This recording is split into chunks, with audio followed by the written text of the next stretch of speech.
Buenas tardes, aquí estamos otra vez en el programa A Tu Salud. Sabéis que es el programa que hablamos de salud y también damos pinceladas de toques innovadores, un poco futuristas.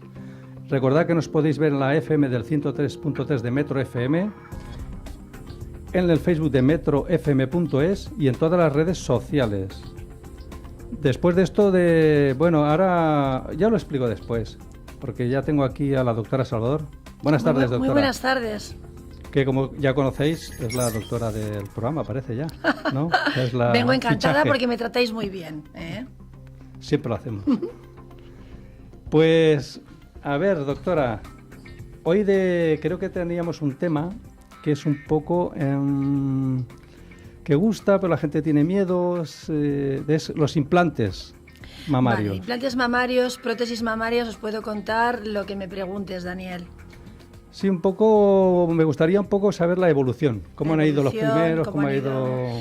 ¿Son seguros? Un poquito... Si yo te hablo de la cirugía de aumento de mamas, te tendría que decir que quizás lo que más ha evolucionado y lo que más tecnológicamente ha avanzado es la calidad y la seguridad en los implantes mamarios. Entonces, desde hace unos 20, 30 años que se están haciendo estas cirugías o incluso más, en que los implantes eran pues una bolsita de silicona, siempre la envoltura ha sido de silicona, y lo que ha ido cambiando ha sido el contenido, pues claro, eran unos implantes que eran muy blandos al tacto, pero eran muy débiles. De alguna manera salió como protocolo que los teníamos que recambiar cada 10 años, y esto lógicamente a nuestras pacientes las echaba un poco para atrás porque es mucho, ¿no? Pero entonces todas las casas comerciales buenas, las de verdad, con las que trabajamos, pues empezaron a mejorar la calidad de la silicona en cuanto a cohesividad. Es decir, se ha trabajado muchísimo en crear unos implantes con una silicona que sea blanda pero resistente, cohesiva. Sí, aguanta más. Que ahora aguante más, pero a la vez que el tacto sea muy agradable. Y la envoltura que pasó de ser lisa a ser súper granulada, ahora estamos en el nanogranulado, o sea, siempre evolucionando y mejorando para evitar pues complicaciones en la cirugía. O sea, que han ido evolucionando, pero ¿son de silicona todos? Claro, la envoltura siempre es de silicona. El contenido ha ido cambiando. Vale. Ha ido cambiando. Es. O ha habido de aceites, ha habido de suero fisiológico. En Estados Unidos se utilizan todavía mucho las de suero fisiológico. ¿Sí? Yo, en mi opinión, no tienen ni de lejos el tacto que tienen un implante de silicona. ¿Y eso por qué lo hacen? ¿Por si se escapa algo? Pues probablemente son muy estrictos a la hora de si hay una fuga al menos. Exacto, pero también si hay una fuga, pues perdemos la silicona, no sé, yo no lo veo, en fin, no veo muy claro. No lo veo muy claro. Pero sí que siempre han sido de silicona la envoltura, que es lo que me preguntabas, el contenido ha ido cambiando y hoy por hoy creo que hay que trabajar con implantes de silicona. Pero son seguros, ¿no? Son seguros, son súper seguros. Puede decir la gente que son... Evidentemente, porque, claro, todos los productos o todas las cosas tienen un desgaste. Sí. Lo que pasa es que, la envoltura se hace multicapa, con lo cual el desgaste vendrá al cabo de muchísimos años. Más de 10. Pero más de 10 y más de 20, pero con seguridad. Y el contenido, al ser un gel cohesivo, es como una gelatina. O sea, aunque la parte de fuera se vaya desgastando, no habrá fugas de silicona al pecho de la mujer, con lo cual, claro, o sea, no. Y otra cosa que me gustaría saber, ¿tiene que haber un control de calidad o algo, no, los implantes? ¿Algún requisito que tengan que cumplir o algo?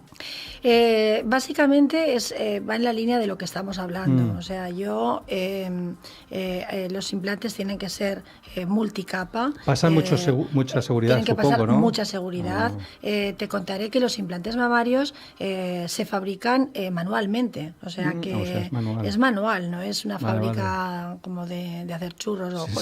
No. O sea, ¿por qué? Pues porque hay tantos modelos, tantas medidas, tantas proyecciones, que sería impensable tener una maquinita específica para cada una de estos modelos de implantes, ¿no?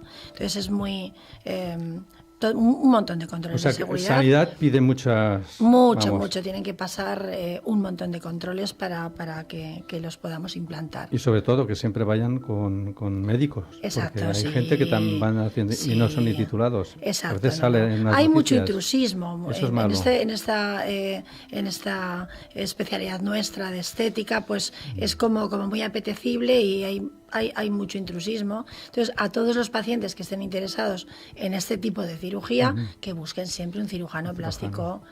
Sí, pues ya lo dice el con refrán, nombre. a veces lo barato es caro. Sale caro, claro. Sí, sí, pues te los Estamos ponen hablando mal, de tu sácatelos luego salud, bueno. o sea, Sí, sí. es una cirugía.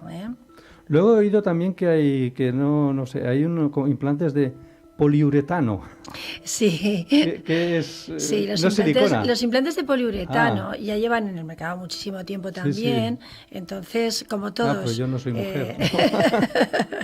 Vale, entonces son los implantes que indicamos o que utilizamos todos los médicos, todos los cirujanos plásticos, cuando hay una contractura capsular. Es decir, cuando una mujer ya se ha hecho un aumento mamario con su implante de silicona, que es lo más el primer paso que ofrecemos, lo que hay que hacer, cuando se complican, pues porque puede haber rechazo, endurecimientos, es decir, que es muy poco frecuente que pase esto, pero si pasa, tenemos esta alternativa, que es utilizar este tipo de implantes, que son, si tú los ves como si fueran como de esponja, que se integran muy bien con el tejido, son un poquito más duros al tacto, pero está demostrado y está estudiado que baja la incidencia y riesgo de contractura capsular.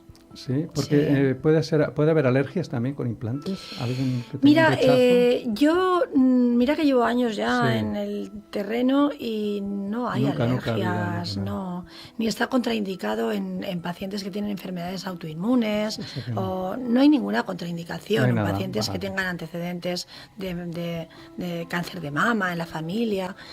Está absolutamente demostrado que no aumenta la patología de la mama, o sea, que no hay ninguna reacción alérgica, yo no lo he visto. Vale. Luego también estuve mirando, informándome un poco para preparar esto. Y luego Tú vi que indagas mucho, Dani. Y luego vi que hay diferentes formas también. Sí. O sea, no hay, son ¿Sabes varias. lo que pasa? Pero ¿cómo puede ser si están por dentro? Sí, pero claro, imagínate. ¿Que cambian? Cambian. O sea, hay dos grandes grupos de implantes, que son los implantes mamarios redondos y los anatómicos. Entonces, los redondos son los que empezamos con implantes redondos, lisos, blanditos, estos que os contaba un poquito al principio. Lo que pasa que iban muy bien, pero no tenían durabilidad. A largo plazo había que recambiarlos. Entonces, de ahí las casas comerciales empezaron a trabajar en siliconas más duras, más densas, y quedaba ese pecho que se veía operado con el bulto parecía muy un balón, redondo, no lo parecía, y eso a las pacientes no les gustaba. Claro. Entonces empezamos a utilizar implantes anatómicos, es decir, que tienen forma de pera o forma de mama, y que se diseñaron inicialmente para reconstrucción de mama en pacientes mastectomizadas por cánceres y enfermedades mamarias, y oye, iban de coña, iban fenomenal, porque claro, no tenían bulto arriba, o sea, el resultado era muy natural. Lo que pasa es que estos implantes, pues a largo plazo, también todos tienen cosillas, y entonces si nosotros vamos envejeciendo, los tejidos se van ablandando y se pueden rotar. Entonces ahora moverse. estamos en otra fase, que es el implante ergonómico. Ergonómico. Esto es lo nuevo. Lo nuevo. ¿Y eso de qué va? Explica un poquito que vamos... Pues exacto, vamos aquí a dar la última novedad, y es un implante que es de base redonda, pero con una silicona muy cohesiva, muy duradera, muy segura, pero blandita. Es decir, que si la paciente está de pie, la silicona va cogiendo la forma del pecho. Si te estiras, la silicona va acompañando un poco al tejido mamario, con lo cual queda natural, queda súper natural. Y nos evitamos el problema de la posible rotación. O sea que, vamos, que se verá más natural todavía. Se ve más natural porque, claro, si la paciente se pone de pie, la silicona no queda redonda de arriba dura y rígida, sino que como es blandita va cogiendo forma. Y entonces coge una forma de que natural, como el pecho. El pecho normal, cuando tú te estiras, se mueve. La típica imagen de la playa. Eso Te es. estiras Eso y aquello es. dice, Y esto no se mueve, lados. pues sí. Las Estas ergonómicas sí, se van. sí. Ahora habrá mucha trampa, ¿eh? ¿Es natural? Sí, por Sí, supuesto. por supuesto. Es difícil de detectar, ¿eh? Si están bien operadas, son difíciles de detectar. No hay, este es lo último, no hay ninguna cosa así Sí, ya. no, ya que te parece poco que No, pero hemos digo, a ver avanzado si ya mucho. sacan, yo qué sé, el microchip que ya te ponga. Bueno, Y veremos. ya hay implantes, no voy a decir la Sí. marca, pero sí No, que no hay digas. implantes con microchip. Lo que pasa que lo del chip a algunas pacientes no les gusta demasiado. Parece que A te estén pesar, controlando. sí, de entrada era un chip que detectaba Sí. la temperatura corporal y una serie de cambios en la silicona por sí para detectar precozmente pues roturas Ujú. o fallos del implante, ¿vale? Ah, eso Pero está claro, bien, está bien. está bien. Pero de entrada cuesta un poquito a las mujeres decirles, no, llevas unos implantes con un chip. Por seguridad, Parece que las estamos si no, controlando más y sí, no, no. eso de chip suena mal. Suena un poquito, pero ya existen. Y existirán, creo yo. Existirán. Pues no, yo creo que por hoy dejamos ya un Os he poquito. aclarado un poquito todo el tema de Sí, los sí, implantes, sí. las prótesis. Yo creo que la Yo gente me está. gustaría Luego, decir... también me gustaría decir también que si en el Cairo abajo lo veréis, que la doctora tiene el teléfono, 2 teléfonos. Cualquier información, lo que queráis, un WhatsApp, os contestará muy Estaré gustosamente. encantada, encantada. ¿Alguna cosa más que No, quieres concluir que todas adelantar? las pacientes que estén interesadas en un aumento de mama, el implante va fenomenal y que estén súper tranquilas porque las casas comerciales y nosotros trabajamos siempre pensando en su seguridad. Pues muy bien, doctora. Muy bien, Nos aquí me vemos tenéis la fija. próxima semana, próximo lunes. Encantada, ya lo sabes. Muy bien, hasta Adiós, luego. adiós, adiós.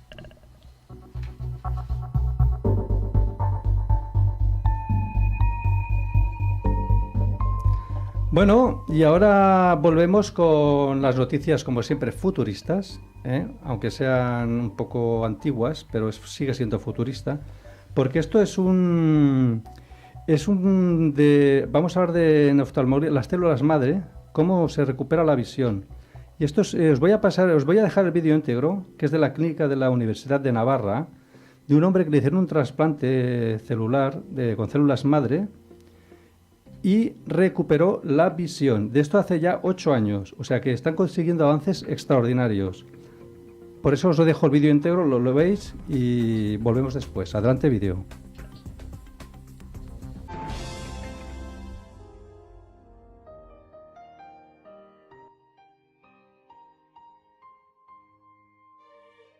Yo siempre he creído que yo para los 60 años o antes quizás yo no estaría ciego. Yo siempre he pensado así. Miguel Francés presentaba problemas de visión desde niño. Dejó de ver con su ojo derecho debido a una neuritis óptica y la vista de su ojo izquierdo se iba degenerando debido a una insuficiencia límbica en su córnea de origen desconocido. Gracias a que el limbo del ojo sin visión permanecía intacto, se le pudo hacer a este paciente un trasplante en el ojo con insuficiencia límbica. Miguel recuperó el 90% de la visión y así se mantiene 5 años después, siendo su caso uno de los seguimientos a más largo plazo de España en regeneración del epitelio corneal mediante el tratamiento con células madre obtenidas del limbo. El limbo es la región ocular encargada de la regeneración del epitelio. El epitelio es la capa más superficial de la córnea. Allí residen las células madre, que son las encargadas de esta regeneración epitelial. Cuando se origina una insuficiencia límbica es que estas células madre se han destruido. Entonces el epitelio se opacifica y empieza a neovascularizarse. Esto impide que entre la luz correctamente al interior del ojo. El tratamiento más avanzado para una insuficiencia límbica es un trasplante con células madre. La técnica comienza con una pequeña biopsia de unos 2 milímetros del limbo donante. Al ser una muestra tan pequeña no supone afectación para el ojo sano. Las células madre obtenidas de esta extracción se cultivan en el laboratorio GMP de terapia celular. Una vez que se ha conseguido el crecimiento adecuado de esta población celular, tras 2 o 3 semanas, las células madre obtenidas se trasplantan a una membrana amniótica, donde se cultivan de nuevo hasta obtener una población celular suficiente para trasplantar al ojo afectado a través de esta misma membrana.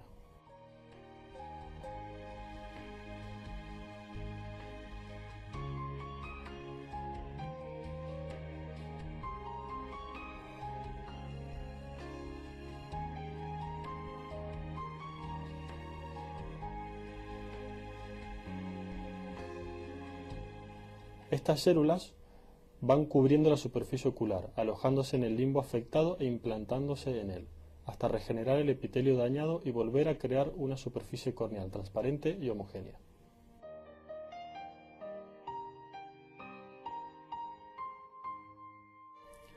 En los casos en que ambos ojos están afectados, se recurre a un trasplante de células madre de un familiar inmunocompatible o de un donante de órganos. La regeneración de córneas mediante trasplante de células madre adultas límbicas es una técnica que los oftalmólogos de la Clínica Universidad de Navarra aplican desde hace 8 años.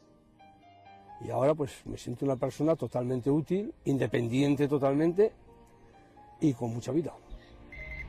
¿Ya voy a recoger al nene? Sí, ahora mismo salgo para allí, cojo el coche y voy a recogerlo. Estate tranquila, María Pilar, que voy ahora mismo. En un momento me presento a la guardería,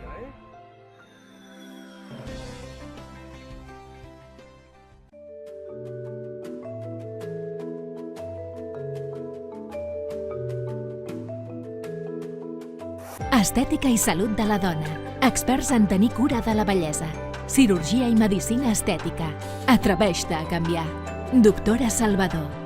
Símptomes d'ansietat, pors limitants, preocupacions, angoixa, inseguretats. Clínica de l'ansietat. Gineplàstica làser. Làser de CO2 per als teus problemes íntims i incontinència urinària. Solució definitiva. Recupera la confiança en el teu cos i en tu mateixa. Gineplàstica làser.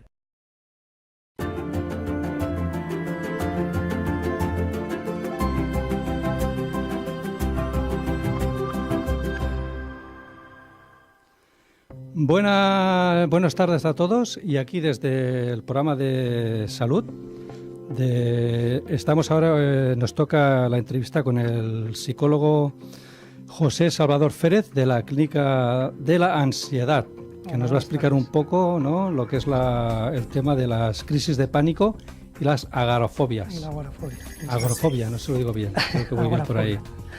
Pues nada, desde el programa de salud comenzamos aquí con la entrevista al doctor, si no me equivoco, José Salvador Férez, de la Clínica de Ansiedad.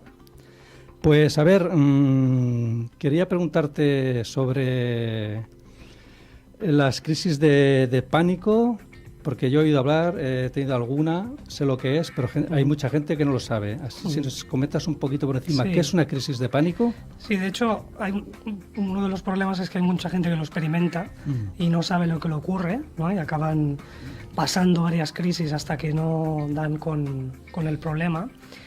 Y fundamentalmente una crisis de pánico, un ataque de pánico, es cuando una persona experimenta, ¿no?, un gran temor, un gran miedo, acompañado de una serie de síntomas, ¿no?, que pueden ser palpitaciones, sudoración, malestar en el estómago, presión en el pecho, etcétera, ante una situación que en realidad no tendría por qué desencadenar esas sensaciones de miedo o de peligro, ¿no? Y precisamente la persona, cuando experimenta eso, que muchas personas, ¿no?, lo dicen como de repente o como caído del cielo, pues claro, acaban pensando, ¿no?, que pues si tienen unos síntomas muy importantes a nivel cardíaco, de taquicardias, pues piensan que les va a dar un ataque al corazón, que se van a morir, que se van a desmayar, que van a perder el control, etcétera.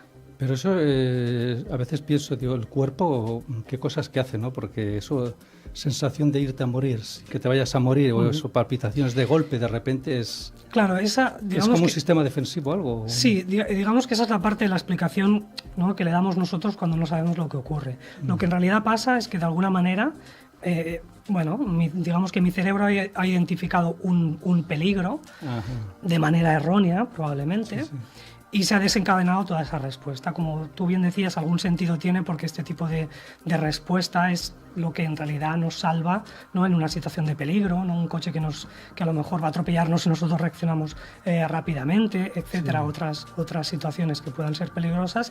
La ansiedad nos ayuda a responder ante ellas. Pero cuando aparece sin que haya motivo que lo explique, es cuando se acaba convirtiendo en un problema, ¿no? Pueden haber épocas de mucho estrés o ciertas, ¿no?, situaciones en concreto que hacen que esos síntomas puedan aparecer.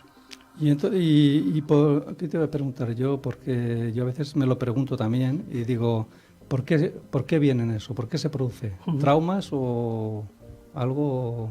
¿O no? ¿O aparecen? Depende. Muchas veces la persona que acude, bueno, en este caso a la clínica, ¿no?, que acude a nosotros, no encuentra explicación a lo que le ocurre, ¿no? Pero sí que suele ser habitual que o bien venga de una época muy importante de estrés y su nivel de ansiedad ya sea muy elevado, ¿no? Y ante una circunstancia en particular que en otro momento de su vida no hubiera provocado la crisis de ansiedad, ¿no?, el ataque de pánico, sí que se desarrolla, ¿no? O situaciones puntuales que nos pueden dar cierto temor, pero que se disparan y se elevan, ¿no?, hacia un nivel de ansiedad y de malestar muy intensos. Luego esas crisis que te cogen que a punto de que te da un infarto, taquicardia o de que me voy a morir, pero al final no te mueres. Entonces...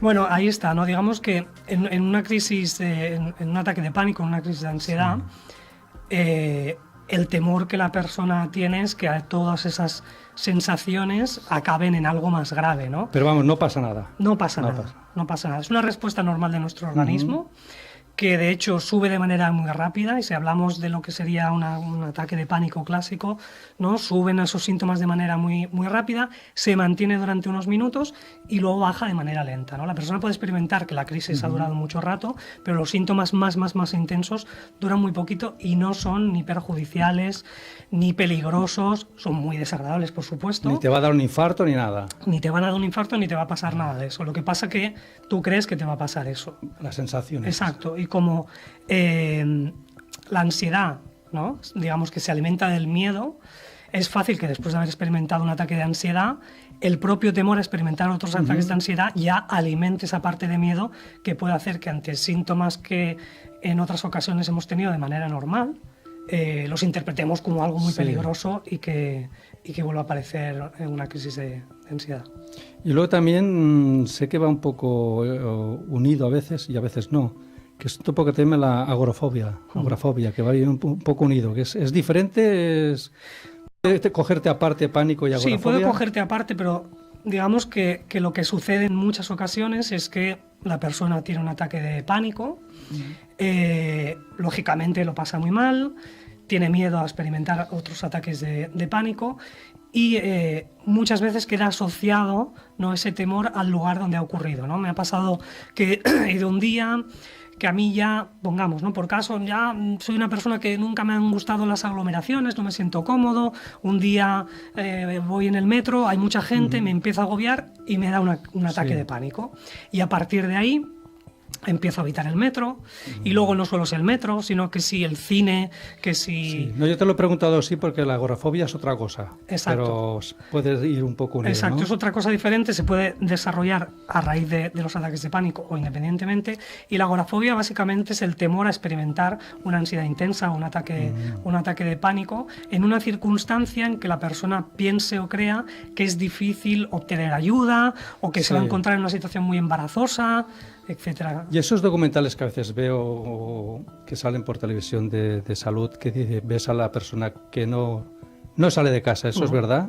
Sí. Ve cómo se mueve el pasillo, tienen miedo, se ven como... Bueno, en muchas ocasiones lo que ocurre es que se va reduciendo el círculo en el que la persona se siente cómoda, ¿no? Primero a lo mejor empecé teniendo ansiedad en lugares más alejados de casa, en un trayecto en coche, luego mi temor empezó a hacer que también al lado de casa, en el supermercado, y según las circunstancias o según los temores, la persona se siente más o menos tranquila, pues por ejemplo se va acompañada, o si está en su zona de seguridad donde sabe que puede obtener ayuda, que es su casa o cerca de su domicilio. También ocurre muchas veces que se están cerca de hospitales, como temen que algo grave pueda ocurrirles, pues se sienten también más tranquilos. ¿Y eso cómo es que aparece de repente la agorafobia o no, o tiene una evolución? Un recorrido. Sí. Bueno, en muchas ocasiones hay factores que también podría pasar en el pánico, estresantes, que pueden precipitar estos episodios, ¿vale? A veces hay factores también de aprendizaje, algún familiar que también ha tenido este tipo de problemas, ¿no? Y se han aprendido, digamos, algún tipo de respuestas de este tipo, pero en situaciones de mayor estrés o mayor ansiedad hay más probabilidad de que se desarrolle ese problema. Sí, porque yo te lo digo porque conocí a un reportero que hacía conciertos, grandes conciertos de los Dire Straits, de esos de estadios, ¿no? Iba mucho y era lo suyo. Y de repente, de golpe, no podía entrar.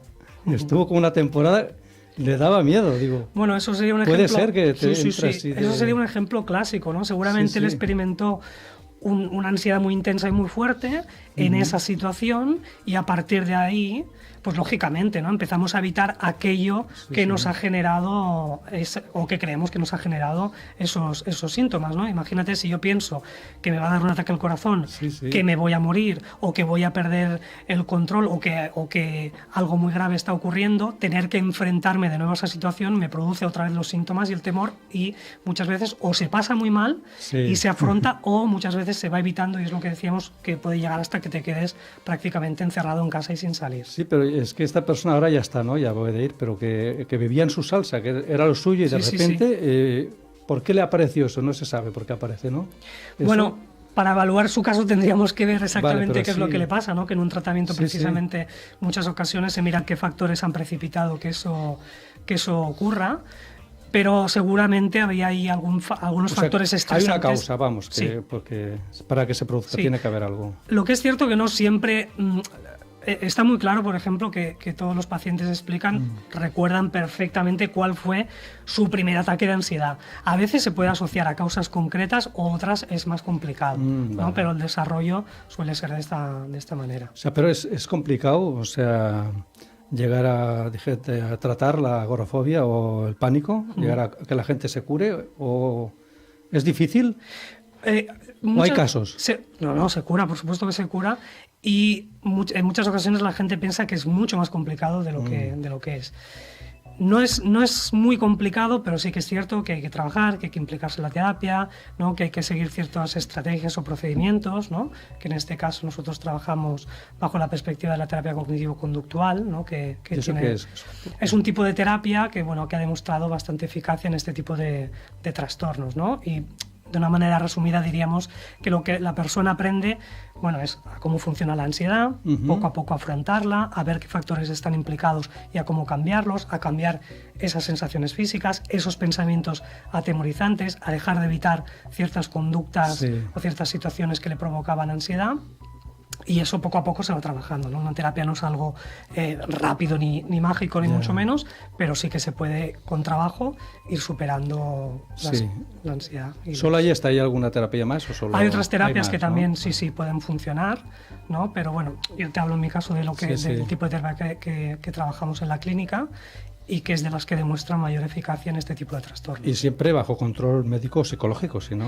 Sí, exactamente, ¿no? Aquí estamos hablando de la parte psicológica, también en ciertas ocasiones se necesita parte farmacológica para favorecer, ¿no? O ayudar a que la persona pueda salir del problema, pero en muchos casos no es imprescindible. Vale. Sino que con la parte psicológica, el tratamiento psicológico ya se puede salir. Pues yo creo que ya he aprendido un poquito más de lo que es el pánico y la agorafobia.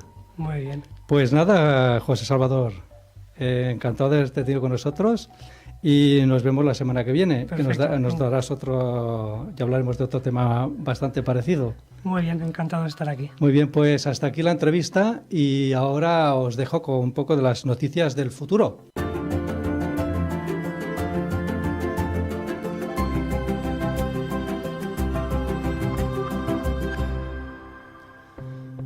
Pues bueno, ya después de la entrevista os voy a poner un poco de una noticia futurista. Como ya sabéis, soy el hombre del futuro para según qué temas. Y aquí esta es bastante interesante porque se trata de una terapia pionera que ha logrado revertir el cáncer en una niña. Eso ha ocurrido en Londres. La niña se llama Layla Richards y es la primera paciente del mundo que recibe una terapia genética pionera. Se la ha aplicado en el hospital de Great Ormond. Había sido diagnosticada con una forma muy agresiva e incurable de leucemia. O sea que gracias a esta terapia, la niña ha podido salvarse. Sigue en tratamiento y esperemos que próximamente se pueda servir para otras, porque estas terapias ayudan mucho a que después otra gente sirve para esto, luego van haciendo investigaciones. ¿Cómo lo ves de estas terapias así? Bueno, es fantástico. Genéticas. Es fantástico, ¿no? Que puedan haber estos avances, ¿no? Y que hayan problemas tan graves y enfermedades tan graves que se puedan solucionar. Bueno, siempre Pues la genética es el futuro, por lo que se ve. Sí, sí, por lo visto. Porque se ve que también te puede servir para otras enfermedades hereditarias, o sea que va investigando poco a poco, pero yo te digo que dentro de 30 años verás. Serà el futur, sí, no hay duda. Estètica i salut de la dona. Experts en tenir cura de la bellesa. Cirurgia i medicina estètica. Atreveix-te a canviar. Doctora Salvador. Símptomes d'ansietat, pors limitants, preocupacions, angoixa, inseguretats. Clínica de l'ansietat. Gineplàstica làser. Làser de CO2 per als teus problemes íntims i incontinència urinària. Solució definitiva. Recupera la confiança en el teu cos i en tu mateixa. Gineplàstica làser.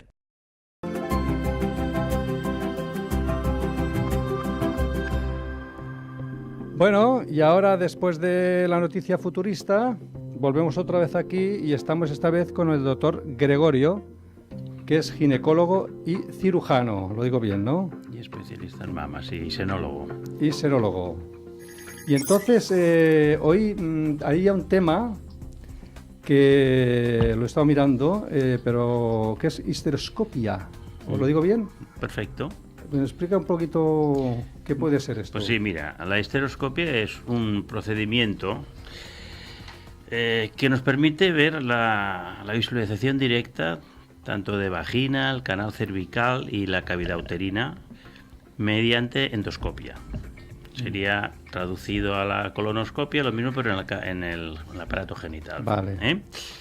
Entonces, el motivo de por qué hacemos la histeroscopia es por motivos de diagnóstico y al mismo tiempo tratamiento si lo precisa.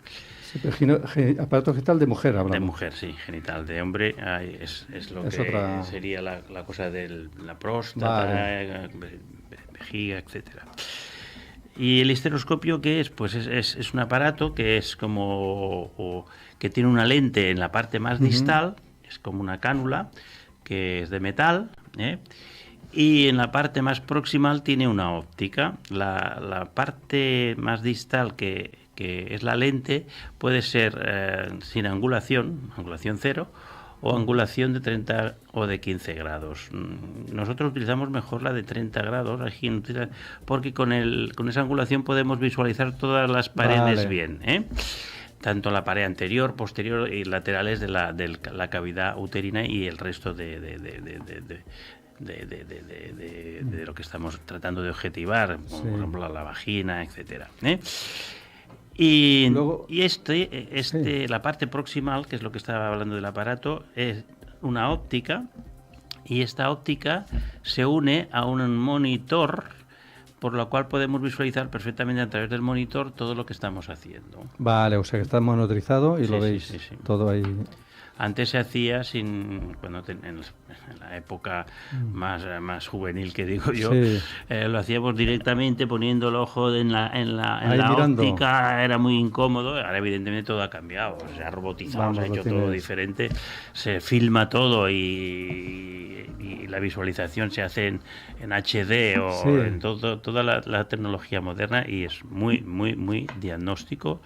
Y además ahora más quirúrgico, o sea, se hacen muchas cosas que antes no se podían hacer, como hacer el tema de los miomas mucosos o pólipos, que los hacemos por vía histeroscópica sin tener que llegar al punto de hacer abrir la cavidad de la peritoneal, ¿no? Y luego esta técnica, ¿cuándo está indicado utilizarla? ¿Para qué cosas pueden...? Pues mira...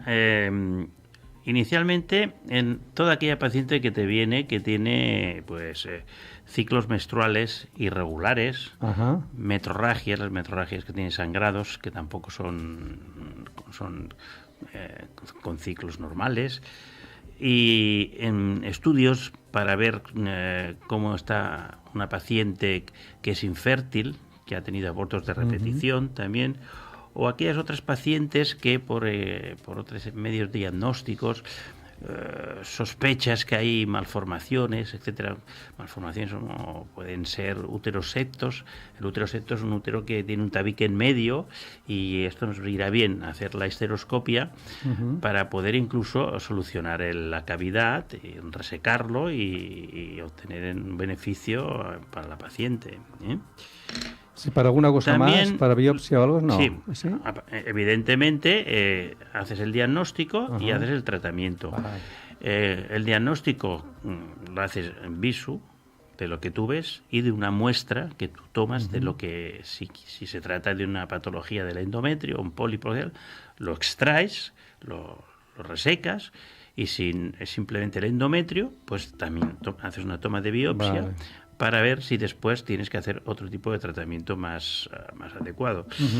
Y también es cierto que nos ha ido muy bien para localizar cuerpos extraños dentro del útero. O sea, sí, ¿cómo quiere decir extraños? Pues mira, por ejemplo, yo he visto pocos, porque realmente es difícil, he publicado pocos, pero una vez se vio como una laminilla de estas que se ponían para dilatar el cérvix, para provocar abortos.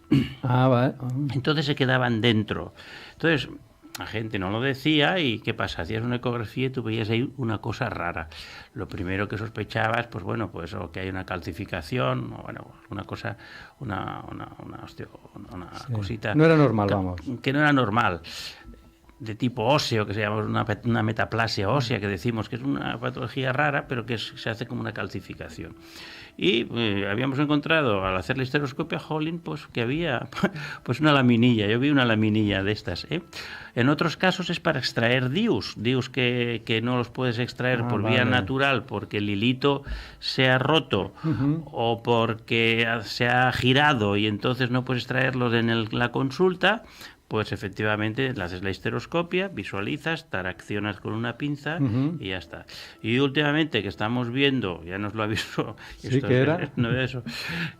que ya nos lo avisó el laboratorio, que había un defecto de DIUs. Te lo digo porque... y se quedaban enganchados ahí, se rompían dentro. Se están rompiendo trocitos dentro. Se están rompiendo, al cabo de 2 o 3 años se están rompiendo dentro. Y entonces yo ya he visto 3 en mi consulta. Nos lo avisaron, y es que pusieron un material para mejorar el contraste y visualización, y esto al cabo de 3 años, por decirlo de una manera, deterioraba el plástico, se rompía. Y el otro día precisamente tuve que sacar un trocito de DIU por histeroscopia. Y bueno, pues eso no ha ido perfecto, porque no había otra forma de sacarlo, ¿eh? Y otra cosa, me imagino, ¿es doloroso o no? Pues mira, la pregunta... ¿O molesto? Ahí está. La pregunta tiene su miga, ¿no? Por así decirlo, porque es como todo procedimiento, puede ser molesto, doloroso. Cuando nosotros pensamos que puede ser doloroso, que la paciente, entonces la sedamos. Nosotros, yo he hecho mucha histeroscopia, y en mi profesión te diría más de 5 o 6.000, y las hacíamos en la unidad donde estaba, que era el coordinador, las hacíamos sin sedación. Es decir, directamente colocábamos el histeroscopio, porque cada vez los histeroscopios son más finitos. Han pasado de ser de 6 milímetros a 3,5 o 4, con lo cual la paciente podía sentir la sensación de que la estás tocando. También es cierto que en eso es verdad que depende mucho de la experiencia del que hace la prueba. Entonces, si tú estás en un hospital público, que la prueba tienes que enseñar a otros compañeros, veíamos que había un impasse de que mientras ellos pasaban por esa unidad, las pacientes molestaban más. Pero es el contexto, ¿no? Pero en general es una prueba no dolorosa, poco molesta, y que se hace enseguida, tanto en lo quirúrgico y en lo diagnóstico, y la paciente puede irse perfectamente. O sea que ya no hace falta ingreso. También podemos hacer una anestesia local en casos que la paciente la vemos una cierta reticencia, entonces le ponemos un anestésico local dentro del cérvix con lidocaína, y la paciente no le duele. Molestar sí, o sea, pero no duele. Pero doler no. Y después, otra cosa que es importante es que esté convencida eso, claro, de la prueba, porque decir, eso es en todo. Si la paciente no está convencida, no tiene muy claro, todo le dolerá. Todo. Y cuando vemos que es una paciente muy nerviosa y tal, automáticamente ya la pasamos a la parte de sedación con mejor propofol, porque si no, no es que monte el número, pero pobreta, si no se puede controlar, es mejor dormir. Mejor dormirla. En ese ámbito de situaciones nos encontramos con un porcentaje muy bajo. Vamos, bajísimo, no llega ni al 2%. O en ese 2% también nos encontraremos en esas otras pacientes que el cuello uterino está muy estenosado, muy difícil de dilatar, y entonces en estas sí que les va a doler. Que es como muy rígido, ¿no? Es muy rígido, está fibroso, entonces las preparamos, y para dilatarlo, entonces esto, si no, las sedas les molestaría mucho. Mejor Por lo tanto, esas ya entran en el otro punto. Pero es el mínimo lo que ha dicho. Pero es el mínimo porcentaje, Luego otra cosa, ¿tiene contraindicaciones el tratamiento o pocas o casi ninguna? Contraindicaciones las tendrá en función de la paciente, si tiene, por ejemplo, patologías. Nosotros definimos entre contraindicaciones absolutas, puramente, que, por ejemplo, es la paciente que hay que descartar que no esté embarazada, no le va a claro. Entonces es absoluto, ¿no? Sí. Y después aquellas pacientes que han tenido una infección muy reciente. Vale, porque no entonces puedes hacer que la infección se extienda, ¿no? Se extienda por todo peritoneo, porque como no lo he dicho previamente, pero aquí la esteroscopia, aparte de poner la óptica, el monitor y todo eso, como la cavidad uterina es una cavidad virtual, se ha de distendir. Para distendir tenemos que poner un líquido que es suero, o bien CO2, pero el CO2 nos permite visualizar, pero no hacer las maniobras de biopsia o tratamiento. Entonces, en una mujer que le pone suero para visualizar y tiene una infección, pues estás metiendo el veneno, porque ojo, por eso ahí indicamos que son contraindicaciones absolutas. Y relativas son aquellas que nosotros pensamos que, bueno, pues no pasa nada si las haces, pero también dependerá mucho de si vas a tardar más, menos, si te va a ser más dificultosa o no.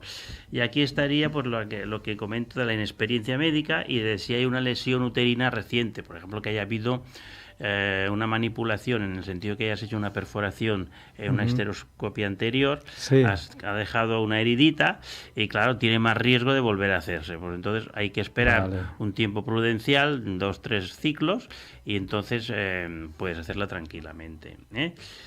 O sea que riesgo no tiene casi riesgo ninguno, no, prácticamente. Riesgos prácticamente mínimos. Puede haber efectivamente reacciones alérgicas, contraindicaciones de este tipo, ¿no? Pero como es raro, al anestésico local lo pueden tener, pero como no se pone otra medicación que no sea este tipo de cosas, pues es raro que tengan una reacción alérgica. Y entre poco frecuentes, pues estaríamos la reacción vagal, es lo típico, o sea, el miedo, eso va muy asociado al miedo de que le hacen una prueba que me harán daño y tienen una sudoración, tienen una taquicardia y bueno, es lo típico, cuando te van a hacer una prueba, pues es la reacción vagal que llamamos nosotros. Y dentro de que son poco frecuentes también hablamos de esa falsa vía o de un sangradito o de una perforación uterina.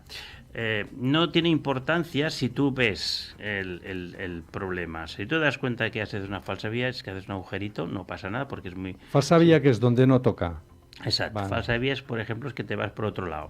Y una perforación es que atraviesas todo el útero y pues es la cavidad. Es un poquito más serio, pero si te das cuenta no pasa nada porque es un instrumento muy delgadito. O sea, quitas y lo único que hay que hacer es darle un antibiótico protector. Antibiótico. El riesgo ha estado cuando se ha hecho una perforación, no se han enterado el que la ha hecho y entonces rasca ahí y a lo mejor está rascando el intestino.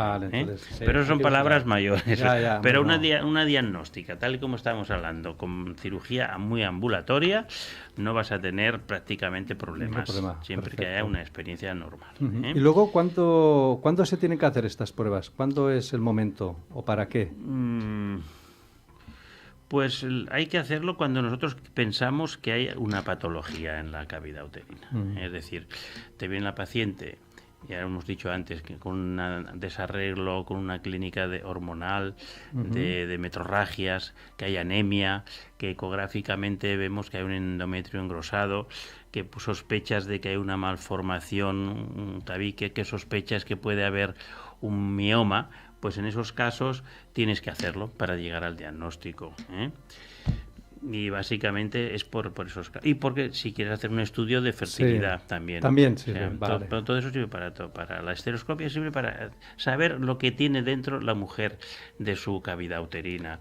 A los que se dedican a la fertilización in vitro muchas veces nos lo piden hacer la fertilización in vitro, porque una de las causas que puede ser por las cuales no se implanta bien el embrión es que haya deformaciones en el útero. Sí. Y estas deformaciones, si habláramos más extensamente de los miomas submucosos, no sé si vale la pena hablar ahora o no, es otro tema interesante. Claro, hay que retocarlos con un resector, que es o con un vaporizador, con los elementos que tenemos en la esteroscopia, y entonces dejamos la cavidad lisa, que es lo que pretende el médico que hace reproducción para que esté bien esa cavidad. Que luego no se queda es por otra causa, entonces, pero al menos que su contenido esté bien. Perfecto, hablaremos de esos temas otro día. Y otra cosa, hablando de que hemos dicho antes, el mioma, ¿ha evolucionado el tratamiento con la histeroscopia? Mucho. ¿Sí? Mucho. O sea, piensa que ha evolucionado la tecnología en cuanto al aparataje, sobre todo. O sea, piensa que los aparatos ahora son súper finos, una calidad ya en la óptica, no solo en la finura, en la óptica de imagen, que es fundamental. Invasión mínima, me imagino yo, ¿no? Es menos invasivo, y antes era más agresivo, cogías una pinza de poche que se llamaba, traccionabas del cuello, forzabas para poder meter el histeroscopio, ponías un espéculum con la cual molestaba mucho. Ahora hacemos casi todas las histeroscopias por lo que se llama por vaginoscopia, es decir, no pones ningún espéculum y directamente pones el histeroscopio y vas viendo toda la vagina y vas buscando el cuello del útero y te pones como el que se mete en un tunelito y perfecto. Y claro, pues todo esto, aparte de que ha evolucionado que han aparecido pues morceladores, que son aparatos que son como un rotador, rota sobre un eje, son finísimos, y si hay un mioma o un pólipo, en un momento lo destruye y lo aspira. O sea que es más rápido, menos agresivo y por descontado mucho más limpio. Se utiliza bastante, ¿no?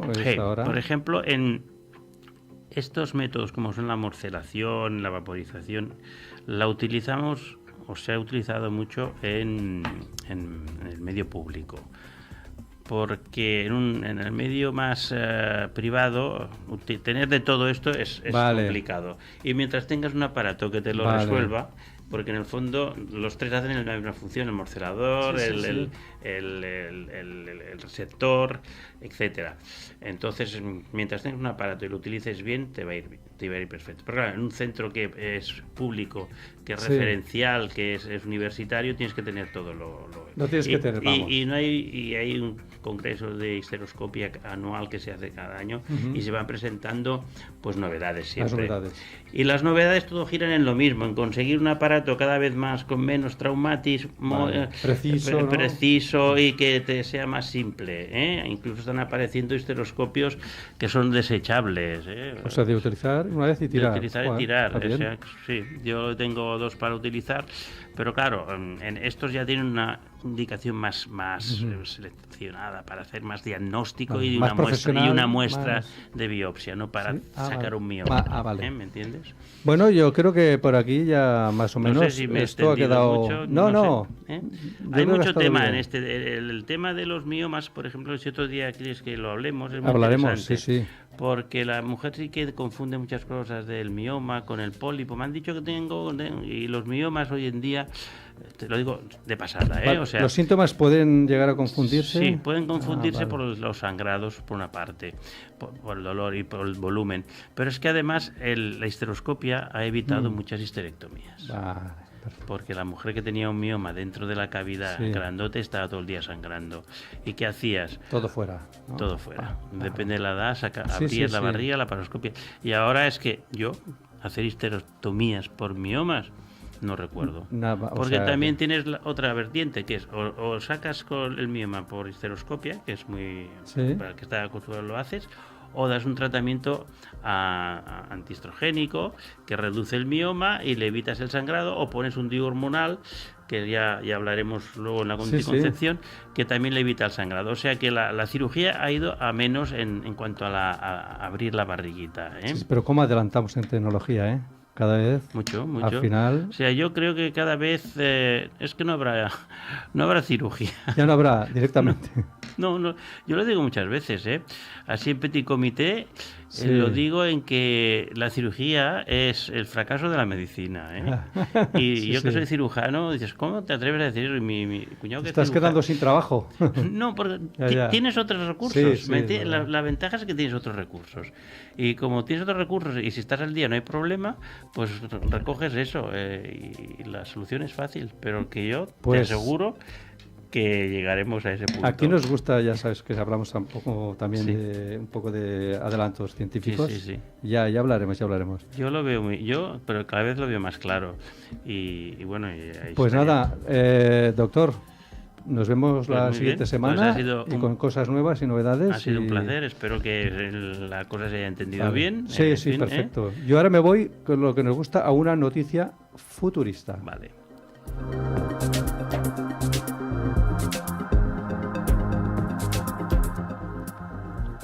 Pues tenemos esta noticia futurista, futurista, sí, esto es bastante futurista, porque se trata de un riñón artificial.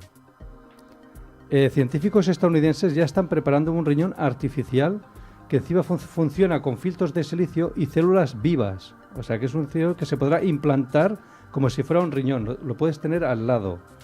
Entonces ya te liberas de la máquina de hemodiálisis y encima funciona con impulsos del corazón. O sea, es como un órgano más. Con el corazón, ¡pam! Pues el riñón biónico ya está a punto de entrar en fase de pruebas en humanos. O sea que de momento era experimental, pero ya pronto están entrando en humanos y ya lo están combinando con electrónicos orgánicos y tendrá un tamaño similar al del órgano del riñón. O sea, más o menos no será aquello aparatoso, el de fuera, no, sino será un riñón perfectamente que se adaptará. Sí. Y eso supone una mejora enorme, porque las personas que deben conectarse varias veces a un aparato de hemodiálisis es un problemón. O sea que... Un drama. Claro, la hemodiálisis, la sangre te tiene que cambiártela, eliminártela y todo. Con el aparatito te lo ponen y te evitas ir allí cada 2 días, ¿no? La hemodiálisis cada 3. Sí, es un drama, es un drama. Para el que tiene el problema es un drama. Y luego la gente que va, yo sé que dicen que acaban hechos polvo. Están cansados, te agota. Están siempre con una anemia. Entonces siempre están agotados. Por eso, y parte que les limita mucho, la calidad de vida que tienen es muy baja. Por eso cuando les hacen el trasplante, son nuevos, son personajes nuevos. Vamos, pues esto se llama Proyecto Riñón. Y ya está, de aquí poco lo tenemos ya, O sea que ya está aquí. Bueno, os dejo con esta noticia futurista. Y de aquí ya me despido con el doctor del programa. Y recordad que podéis ver el programa en la 107.3 de la FM y también por el Facebook, entrando en metro.es, que a veces la gente no lo encuentra. Sí, es difícil. Y os dejo y nos vemos el siguiente lunes. Muy bien. Estètica i salut de la dona. Experts en tenir cura de la bellesa. Cirurgia i medicina estètica. Atreveix-te a canviar. Doctora Salvador. Símptomes d'ansietat? Pors limitants? Preocupacions? Angoixa? Inseguretats? Clínica de l'ansietat. Gineplàstica làser. Làser de CO2 per als teus problemes íntims i incontinència urinària. Solució definitiva. Recupera la confiança en el teu cos i en tu mateixa. Gineplàstica làser.